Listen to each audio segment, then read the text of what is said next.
পহেলগাঁও হামলার পর 9 দিন পার, এখনো অধরা জঙ্গিরা। পহেলগাঁও হামলায় পাকিস্তানকে জবাব দিতে ভারত তৈরি। অল আউট অ্যাকশনে সেনাবাহিনী। আপনাদের সামনে যেমন আমরা ছবি রাখবো একের পর এক, অর্থাৎ একদিকে তদন্ত, সেনাবাহিনীর তৎপরতা, দুই আপনাদের সামনে রাখবো যে কিভাবে জঙ্গিরা এই পুরো ঘটনার, অর্থাৎ যেভাবে তারা হামলা চালিয়েছিল, ছক কষেছিল।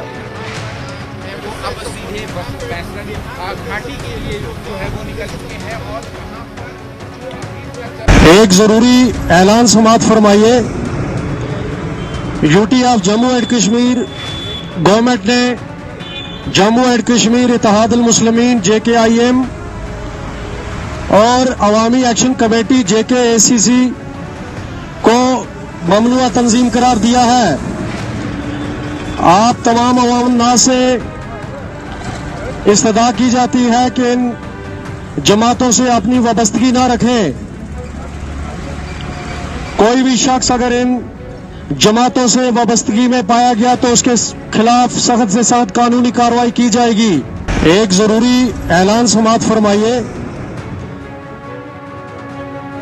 অর্থাৎ বুঝতেই পারছেন সেনার তৎপরতা একদিকে ঘোষণা চলছে, অন্যদিকে ইতিমধ্যেই আপনাদের জানিয়ে রাখি যে এনআইএ ডিজি সাধারণ দাতে তিনি পহেলগাঁও এসে পৌঁছেছেন। আমাদের সঙ্গে আমাদের দুই প্রতিনিধি রয়েছেন, সুকান্ত মুখোপাধ্যায় এবং আমির দত্ত।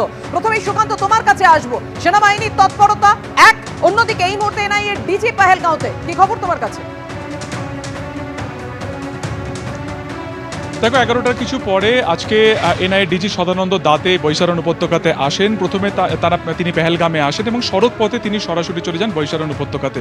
সেখানে ঘুরে দেখেন কোন পথে জঙ্গি এসেছিল, কোন পথে জঙ্গি ফিরে গিয়েছিল, পুরো জায়গাটি তারা একেবারে তিনি পরিমাপ করে দেখেন। তার সাথে তদন্তকারী অফিসার ছিলেন, বাকি অফিসাররা ছিলেন। সেখানে প্রায় 1 ঘন্টা সরেজমিনে ক্ষতি দেখার পরে তিনি সরাসরি চলে আসেন কিন্তু এই 116 নম্বর CRPF ক্যাম্পে, যেখানে তুমি দেখতে পাচ্ছ এই মুহূর্তে CRPF ডিপ্লয়মেন্ট হয়েছে। সেখানে কড়া নিরাপত্তা রাখা হয়েছে পাহাড়ের ঠিক উপরের দিকের অংশে, এবং এই পাশেই যে পাহাড় রয়েছে বৈশারণ উপত্যকা, সেইখানেই এই হত্যাকাণ্ড ঘটেছিল গত 22শে এপ্রিল।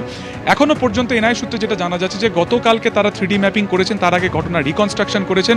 গতকালকে যে সূত্র মারফত আমরা জানতে পেরেছিলাম এনআইএ সূত্রে যে এই যে একেবারে হাসিম মুসা ওরফে আসিফ ফৌজি, তিনি সে এবং তার সঙ্গীরা 15ই এপ্রিলই কিন্তু পেহেলগাম পৌঁছে গিয়েছিল, এবং সেই সময় তাদের টার্গেট ছিল মাল্টিপল প্লেস, অর্থাৎ কোন কোন জায়গা?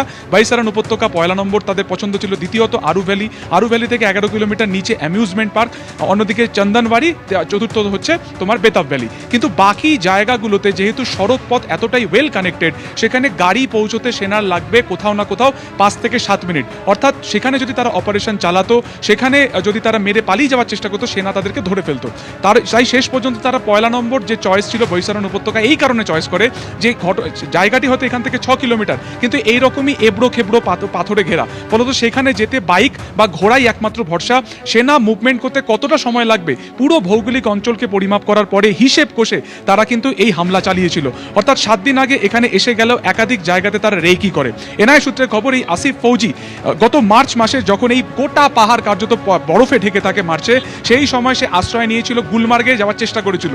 কিন্তু গুলমার্গ উপত্যকাতে 2024-এর অক্টোবর মাসে সেনাবাহিনীর উপর হামলা হয়। তারপর থেকে সেখানে সেনার টহল জোরদার ছিল। তখন সে সিদ্ধান্ত নেয় যে আদিল হোসেনের মারফত সে সোজা চলে যায় অনন্তনাগের একটি জঙ্গলে। সেখানে সে গোটা মার্চ মাস কাটায় এবং এপ্রিলে, অর্থাৎ গত 15ই এপ্রিল সে এই উপত্যকাতে ফিরে আসে। তুমি দেখতে পাচ্ছ এই যে ঘোড়া, এই ঘোড়াই কিন্তু একমাত্র উপায় হচ্ছে এই উপত্যকাতে বৈশারণ যাওয়ার। যে সরাসরি ছবি তুমি দেখতে পাচ্ছ, এরকম এবড়ো খেবড়ো জায়গাতে গাড়ি কোনোভাবে পৌঁছানো সম্ভব নয়। তারপরেই কিন্তু এই বৈশারণ উপত্যকা কার্যত তারা চয়েস করে বা তারা সিদ্ধান্ত নেয় এবং তারপরে তারা অপারেশন সারে। ফলত এই মুহূর্তে দাঁড়িয়ে প্রশ্ন হচ্ছে যে এই বৈশারণ উপত্যকাতে এই জঙ্গিরা জঙ্গল থেকে এলো কি করে? কারণ এই লিডার ফরেস্ট বৈশারণ উপত্যকার পশ্চিম দিকে পড়ে, সেখানে কিন্তু কোনো বসতি নেই। তাহলে কি তারা জঙ্গলে ঘাপটি মেরে বসেছিল পর্যটক আসা পর্যন্ত? তাহলে তাদেরকে খবর কে দিয়েছিল? বৈশারণ উপত্যকাতে হামলার সময় প্রায় 400 জন পর্যটক ছিলেন, 400 জন বাকি বাসিন্দারা ছিলেন। তাদের প্রত্যেককে জিজ্ঞাসাবাদ করা হচ্ছে, শতাধিক ব্যক্তিকে আটক করে জিজ্ঞাসাবাদ করা হচ্ছে এইটা জানার জন্য যে এই হামলা চালানোর আগে তারা কোথায় ছিলেন, হামলা চালানোর পরে তারা কোথায় চলে যান, এবং সেই সময় তাদের মধ্যে কি কনভারসেশন হয়েছিল পুরোটা দেখা হচ্ছে। এবং সেই কারণে ডিজি আজকে নিজে খোদ এসেছেন। আজকে 9 দিন হয়ে গেল, কাউকে গ্রেফতার করা এখনো পর্যন্ত কিন্তু সুকান্ত, যে ছবি তুমি আমাদের সামনে তুলে ধরছো, এই ঘোড়া এই পনি করে করেই কিন্তু পর্যটকরা উপরে গিয়েছিলেন একেবারে সেই মিনি সুইজারল্যান্ড দেখতে, আর তারপরেই সেই গণহত্যা। আর এখন এনআইএ ডিজি তিনি রয়েছেন পহেলগাঁওতে। কোন পথে জঙ্গিরা এসেছিল, হামলার পর কোন পথে পালিয়েছে জঙ্গিরা, আরো কোথাও হামলার পরিকল্পনা ছিল কি তাদের, সেটাই খতিয়ে দেখতে আমাদের সঙ্গে রয়েছেন আমাদের প্রতিনিধি আবির দত্ত। আবির, যে চাঞ্চল্যকর তথ্য সামনে এসছে যে হামলার এক সপ্তাহ আগেই যে জঙ্গিরা ঢুকে এসেছিল এবং আরো পর্যটক প্রিয় স্থানগুলোতে তারা রেকি করেছিল, ঠিক কি খবর রয়েছে তোমার কাছে? দেখো, শুরুতেই তোমায় বলি যে আমরা দেখেছি এই ঘটনা ঘটার পরে যে তৎপরতার সঙ্গে জঙ্গি যারা বা যাদের বিষয় জানা গিয়েছিল যে তারা এই জঙ্গি কার্যকলাপের সঙ্গে যুক্ত, তাদের মধ্যে বেশ কয়েকজনের বাড়ি কিন্তু ধ্বংস করে দেওয়া হয়েছে বা নষ্ট করে দেওয়া হয়েছে। তার মধ্যে অন্যতম ফারুক আহমেদ। এই ফারুক আহমেদ লস্করি তৈবার কমান্ডার। এই ফারুক আহমেদের বেশ কয়েকজন টিমের মেম্বার রয়েছে, যে টিমের মেম্বারদের মধ্যে অধিকাংশই যারা স্লিপার সেল হিসেবে কাজ করে। সুতরাং বিষয়টা খুব স্পষ্ট এনআইএ আধিকারিকদের কাছে যে যারা জঙ্গিরা, লস্করি তৈবার জঙ্গিরা, তারা এই বৈশরণ ভ্যালিতে এসে এই নৃশংসভাবে হত্যালীলা চালিয়ে তারা যখন পালিয়ে যায়, তারা শুধুমাত্র এলো আর গেল নয়, তাদেরকে সাহায্য করার জন্য এই স্লিপার সেলের লোকজনও ছিল, এমনটাও তাদের সন্দেহ। এবং এই যে স্লিপার সেলের লোকজনরা ছিল, তাদের যে সাহায্য করছে, তারা তাদের যে মূল যে বার্তা দেওয়ার জন্য ভারতবর্ষকে টার্গেট করে পিওকে থেকে প্ল্যানিং করে তারা এখানে চলে এলো এবং তারপরে এই ঘটনা ঘটিয়ে তারা আবার চলে গেল বা অন্য কোনো জায়গায় লুকিয়ে রইল, এই সমস্ত কিছুর পেছনে রয়েছে পাকিস্তান। এবং লস্করি তৈবা কখনো দেখা গেছে যে অন্যান্য জঙ্গি সংগঠনগুলো সেগুলোর সঙ্গে একত্রিতভাবে এই হামলার ঘটনা ঘটিয়ে গেছে। এবং ঠিক এইবার যেটা দেখা যাচ্ছে যে তাদের টিআরএফ যে শাখা, সেই টিআরএফ শাখা যা রেজিস্ট্যান্স ফ্রন্ট, তাদের সদস্যরা এসে এই ঘটনা ঘটালো 1999 সালে। তখন ইন্ডিয়ান আর্মির ওপরে ফিরান আক্রমণ করেছিল তারা।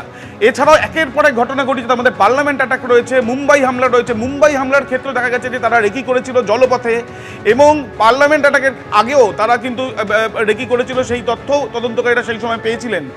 এইবারও কিন্তু অন্যরকম হয়নি, একই রকমভাবে চলেছে। অর্থাৎ সম্পূর্ণভাবে এই যে রেকি করা হচ্ছে তারও অনেক আগে থেকে পরিকল্পনা, তার পেছনে রয়েছে পাকিস্তান। যে পাকিস্তান সারা বিশ্বের কাছে দেখাতে চেয়েছিল যে 2002 সালে তারা লস্করি তৈবাকে তারা ব্যান করছে, এবং তারপরে হাফিজ সঈদ যে লস্করি তৈবার প্রধান, তাকে গ্রেপ্তার করা হয় কিন্তু কয়েকদিনের মধ্যে ছাড়া পেয়ে যায়। তার থেকে স্পষ্ট হয় যে তাদের এই যে ভাবমূর্তি উজ্জ্বল করার যে চেষ্টা, সেই ভাবমূর্তি উজ্জ্বল করার চেষ্টাটা শুধুমাত্র আইওয়াস ছিল। একদমই একদমই। তো এই মুহূর্তে তোমাদের দুজনকেই ধন্যবাদ। পহেলগাঁও গণহত্যায় গোয়েন্দাদের কাছে যে নতুন তথ্য সামনে এসেছে, হামলার এক সপ্তাহ আগে পহেলগাঁওয়ে ঢুকে পড়েছিল জঙ্গিরা। 15 এপ্রিল পহেলগাঁও পৌঁছে একাধিক জায়গায় রেকি করে তারা। জঙ্গিরা সবার প্রথমে রেকির জন্য আরো উপত্যকায় গিয়েছিল। নিরাপত্তা বাহিনীর ক্যাম্প থাকায় হামলা চালানোর পরিকল্পনা বাতিল করে দেয় তারা।